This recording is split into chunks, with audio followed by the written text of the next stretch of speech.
Hier, 28 février, 29 ans que prenait fin à l'hôtel PLM à Ledjo, la Conférence nationale des forces vives de la nation. On en parle dans cette édition.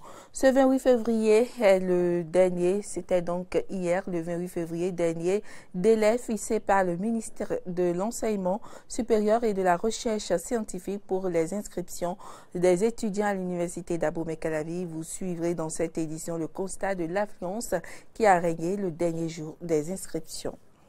Et puis au Sénégal, Macky Sall est réélu président de la République.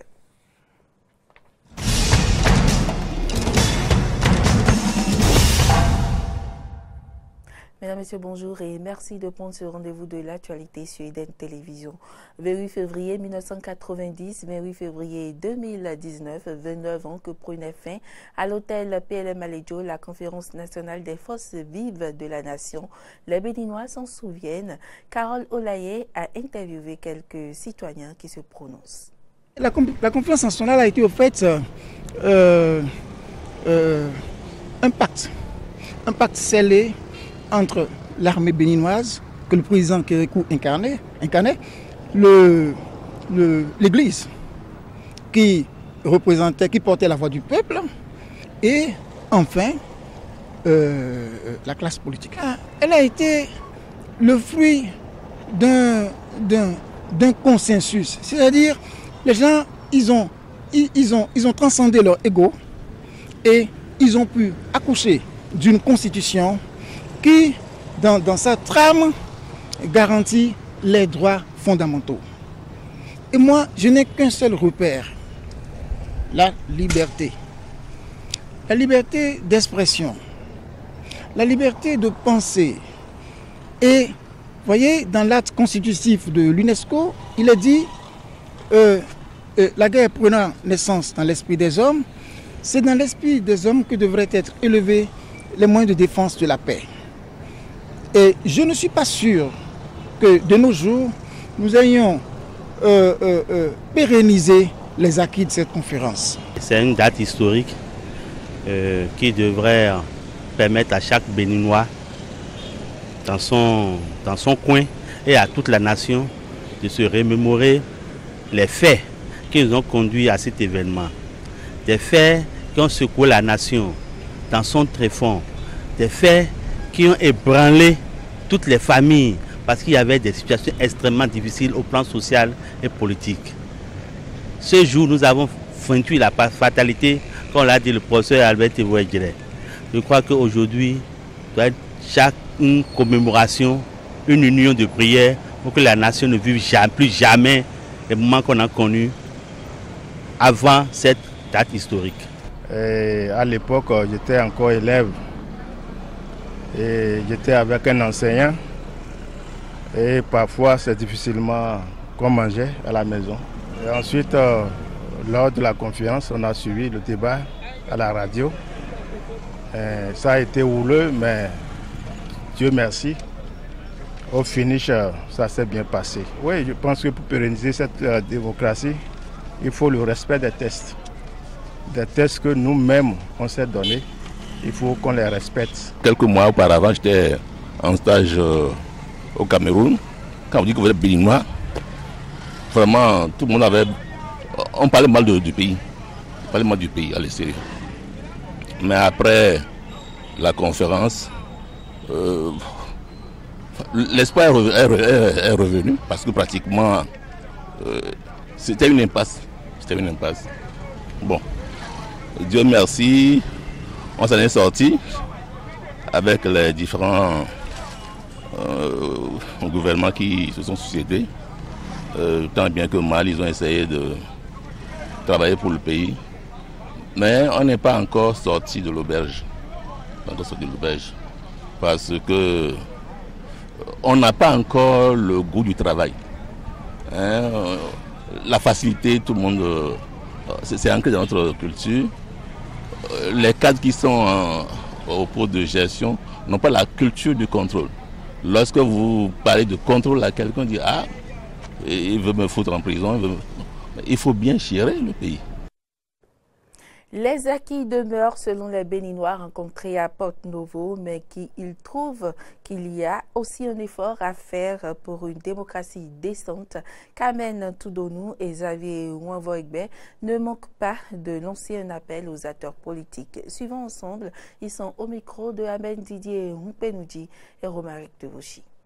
Quelque chose qui est exceptionnel dans la mesure où d'autres pays ont pu copier notre pays par rapport à cette conférence des forces vives de la nation. Alors, par rapport aux acquis de la démocratie, je crois que pendant plusieurs années, nous avons eu la chance d'expérimenter plusieurs législatures et qui nous ont permis de renforcer le système démocratique béninois et de permettre même de faire des élections avec une transparence totale.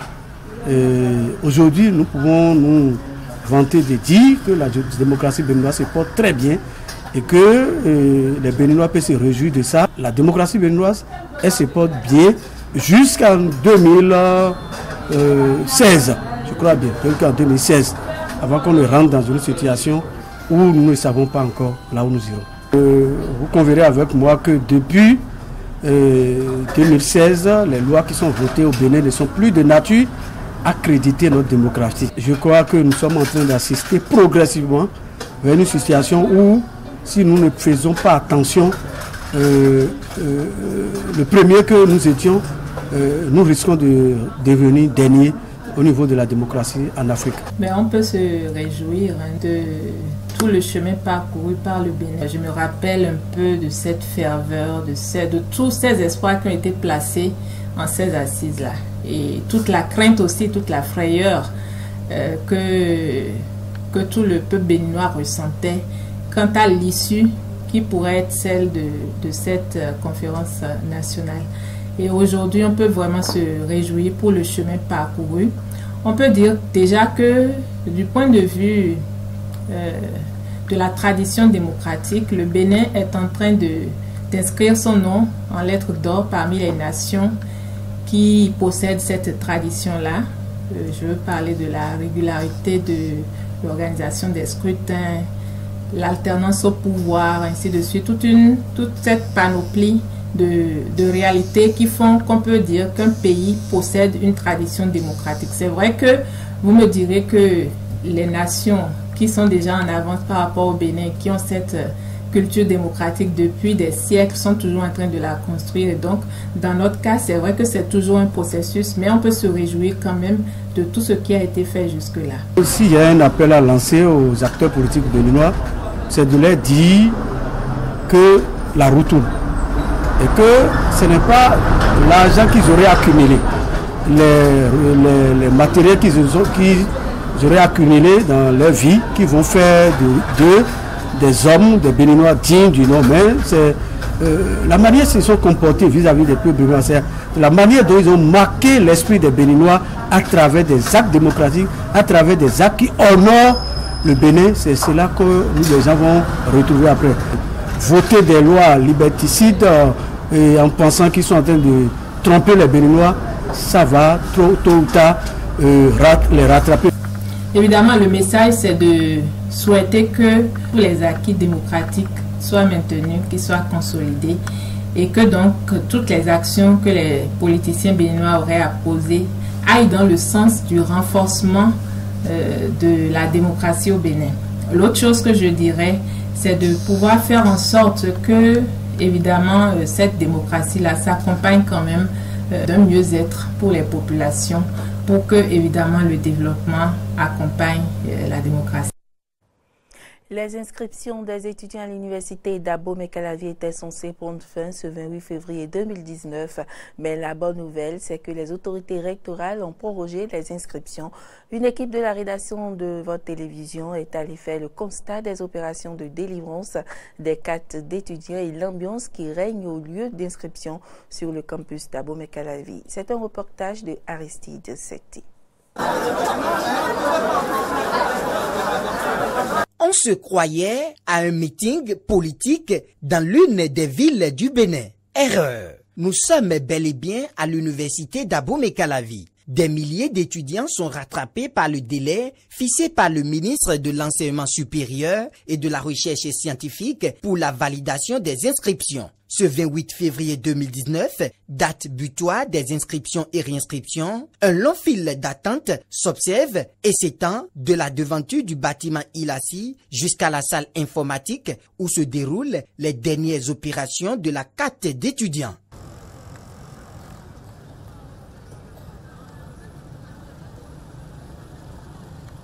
Sur les lieux, on peut également voir plusieurs étudiants fatigués par ce calvaire. Certains s'endorment et d'autres somnolent. Ils ne savent plus à quel saint se vouer. Nous, on a passé la nuit même là pour récupérer les premières places. Mais on nous dit, gars, on vient, malgré tout ce rang que nous sommes en train de faire, mais tous ces efforts, c'est décourageant. On vient, on nous dit que c'est la fin. Alors que c'est une semaine, on nous a donné. En une semaine pour le monde là, regardez avec moi, c'est pas possible. On ne peut pas clôturer. Donc vraiment, nous sommes tellement stressés, tristes. En tout cas, moi, personnellement, c'est pas la joie pour moi. L'administration universitaire se trompe. Parce qu'on ne peut pas voir ce monde-là et dire que clôturer bon, une inscription. Et ceux qui restent là, eux vont faire comment? Ils ne continueront plus les études, c'est ça? Je pense que l'administration se trompe. Ils sont obligés de prolonger les jours. Et ce qui m'énerve surtout à cette génération aujourd'hui, vous voyez les étudiants viennent s'allier encore pour dire qu'ils veulent valider inscription. Regardez les pays comme le Ghana tout près, la Côte d'Ivoire. Nous, en Côte d'Ivoire, même jusqu'au cours primaire, vous validez vos inscriptions en ligne. Mais les responsables étudiants essaient d'expliquer les raisons de ce retard dans le processus des inscriptions et réinscriptions à l'université d'Abomey-Calavi. Ouais, vous voyez encore beaucoup de ces camarades. Quand on prend les anciens, il y a beaucoup d'entités qui ont fait sortir les procès-verbaux la semaine dernière. Quand on prend le cas des nouveaux étudiants, il y en a qui avaient validé déjà leur inscription. Et sur le fil de préinscription validé, c'était mentionné 0 francs. Alors que ces derniers sont bénéficiaires d'allocations universitaires. Du coup, ils doivent nécessairement payer 15 000 avant de pouvoir déposer les dossiers à la tête, bien sûr. Et ils sont obligés maintenant de retirer une autre fiche et de valider les inscriptions avant de pouvoir déposer les dossiers à la tête, bien sûr. C'est ça qui a fait qu'en dehors de l'effectif des anciens, s'ajoute l'effectif des nouveaux étudiants. Y aura-t-il une autre possibilité pour ces étudiants retardataires de s'inscrire? Le vice-recteur chargé des affaires académiques de l'université d'Abomey-Calavi, le professeur Jimon Marcel Zanou, répond. Nous sommes dans la démarche de faire en sorte que tout le monde, tous ceux qui ont besoin de s'inscrire puissent le faire et que nous puissions retrouver une année normale. Donc nous sommes dans cette démarche et nous restons dans la démarche pour faciliter l'inscription des gens. On travaille jusqu'à tard le soir pour que les gens s'inscrivent. Aujourd'hui, je sais, l'inquiétude des uns et des autres, c'est que c'est le dernier délai. Nous allons également rendre compte à l'autorité. Quand même, c'est des hommes qui gèrent et ils ont le souci de voir les enfants évoluer. Donc, l'autorité saura prendre la décision convenable en ce moment-là. Seule la ministre de l'Enseignement supérieur et de la Recherche scientifique peut, à travers une décision, sauver l'année académique 2018-2019 de ses étudiants retardataires. Il faut le rappeler, eh bien, la décision a été prise. Les inscriptions se poursuivent sur le campus d'Abomey-Calavi. Le traditionnel Conseil des ministres s'est tenu ce mercredi 27 février sous la présidence effective du chef de l'État, Patrice Talon. Plusieurs décisions ont été prises au titre des mesures normatives et des nominations prononcées. Nous revenons sur le compte rendu du ministre Oswald Omeki. Le Conseil des ministres s'est réuni ce mercredi 27 février 2019 sous la présidence de M. Patrice Talon, président de la République, chef de l'État, chef du gouvernement. Au cours de la séance, les décisions ci-après ont été prises. Au titre des mesures normatives, le Conseil a adopté le décret portant prorogation du mandat des membres de l'autorité de régulation de l'électricité ARE. Au titre des communications, compte rendu d'étape de la mise en œuvre du projet d'accès à la télévision par satellite pour 200 villages en République du Bénin. Ce projet, initié en partenariat avec la coopération chinoise, permettra d'installer dans chacun de ces villages non encore couverts par la télévision numérique terrestre TNT 2 vidéoprojecteurs avec décodeur intégré, un poste téléviseur numérique de 32 pouces pour les lieux publics. Les 10 villages recevront gratuitement 21 chaînes de télévision pendant les 5 ans que durera ce projet. Fixation des prix des produits pétroliers pour le mois de mars 2019. En application du mécanisme d'ajustement des prix, au titre du mois de mars 2019, les prix se présentent comme suit. Essence, 475 francs le litre. Pétrole, 535 francs le litre. Gasoil, 540 francs le litre. Mélange, 555 francs le litre. Gaz domestique, 525 francs le kilogramme. Au titre des mesures individuelles, sur proposition du ministre de la Justice et de la Législation et après avis du Conseil supérieur de la magistrature, les nominations ci-après ont été prononcées. À la chancellerie, directeur des affaires civiles, pénales et des grâces, M. Bedolé Jules Rogatien Glagladi. Au Conseil supérieur de la magistrature, secrétaire général adjoint, cumulativement avec ses fonctions au tribunal de commerce de Cotonou, M. Kokou Lana William Carmen Kodjo Bakpassou. À l'école de formation des professions judiciaires, présidente du conseil d'administration, Madame Ginette Afan-Oubo. Dans les juridictions, à la Cour de répression des infractions économiques et du terrorisme, CRIET, membre de la commission d'instruction, M. Mathieu Sobabé. À la Cour d'appel de Cotonou, conseiller, M. Ismaël Sanoussi, M. Alain Semassou, M. Dossa Boko, cumulativement avec ses fonctions de membre de la commission d'instruction de la CRIET. Au tribunal de première instance de première classe de Porto Novo, président, M. Florentin Baudou. Au tribunal de première instance de deuxième classe d'Abomey-Calavi, juge, cumulativement avec ses fonctions à la CRIET, M. Essowe Batamoussi. Au tribunal de première instance de deuxième classe d'Abomey, procureur, M. Adjima Khalifa Djimila. Les ouvriers des chantiers sino-hydro du projet asphaltage sont mécontents de leur employeur. Réunis au sein du collectif des ouvriers travaillant sur les chantiers d'Akwakpa et de Maro Militaire à Cotonou dans le département du littoral, ils ont dénoncé ce mardi 26 février les conditions inhumaines dans lesquelles ils travaillent. Frédéric Espoir Mambou et Romaric Devouchi. Les ouvriers de l'entreprise Sino Hydro, adjudicataire du lot 2A du projet asphaltage, sont montés au créneau ce mardi à travers une déclaration de presse. Travaillant sur les chantiers des quartiers Akpakpa et Maro Militaire, ces ouvriers ont tenu par la présente sortie à dénoncer les conditions de vie et de travail des plus inhumaines depuis leur recrutement en décembre et en janvier pour d'autres, selon leurs propres propos. Nous sommes déployés sur les différents sites de Cotonou, à savoir Maro Militaire et Akpakpa, et exercerons depuis cette date dans des conditions très pénibles. Entre autres, il s'agit de travailler en continu du lundi au lundi sans aucun jour de repos. Travailler durant 10 heures 30 minutes par jour, soit 14 heures par semaine, alors que le Code du travail en vigueur prévoit 8 heures de temps journalier, soit 40 heures par semaine. Travailler sous la hantise des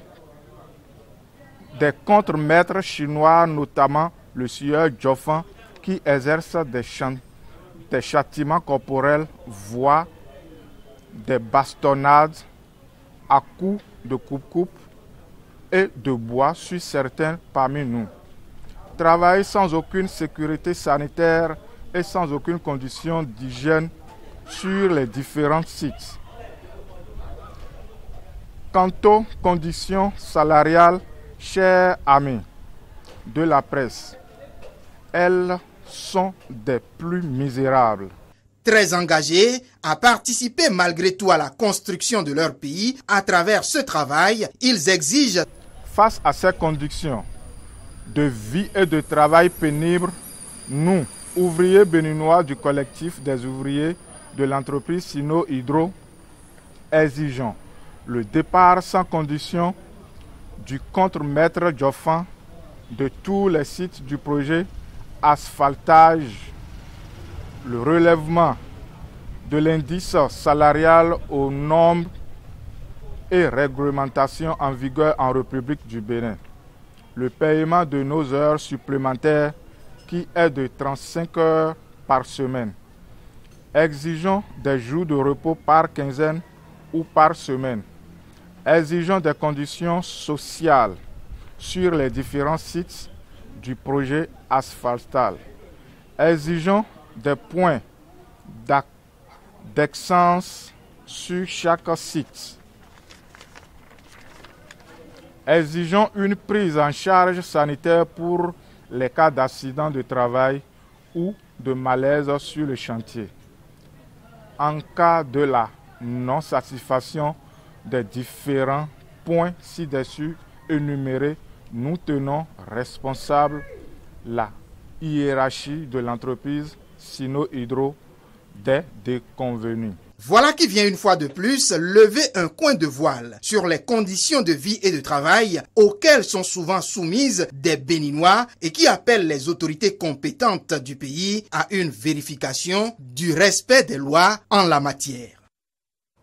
Et puis hors du Bénin, Macky Sall réélu président de la République du Sénégal avec 58,27% des voix selon les résultats officiels provisoires, suivi par Idrissa Seck 20,50% et Ousmane Sonko 15,67%. Suivez ici le président de la commission électorale.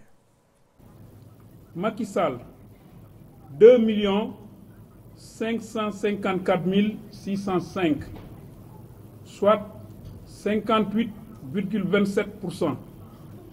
Idrissa Seck, 898 674, soit 20,50%.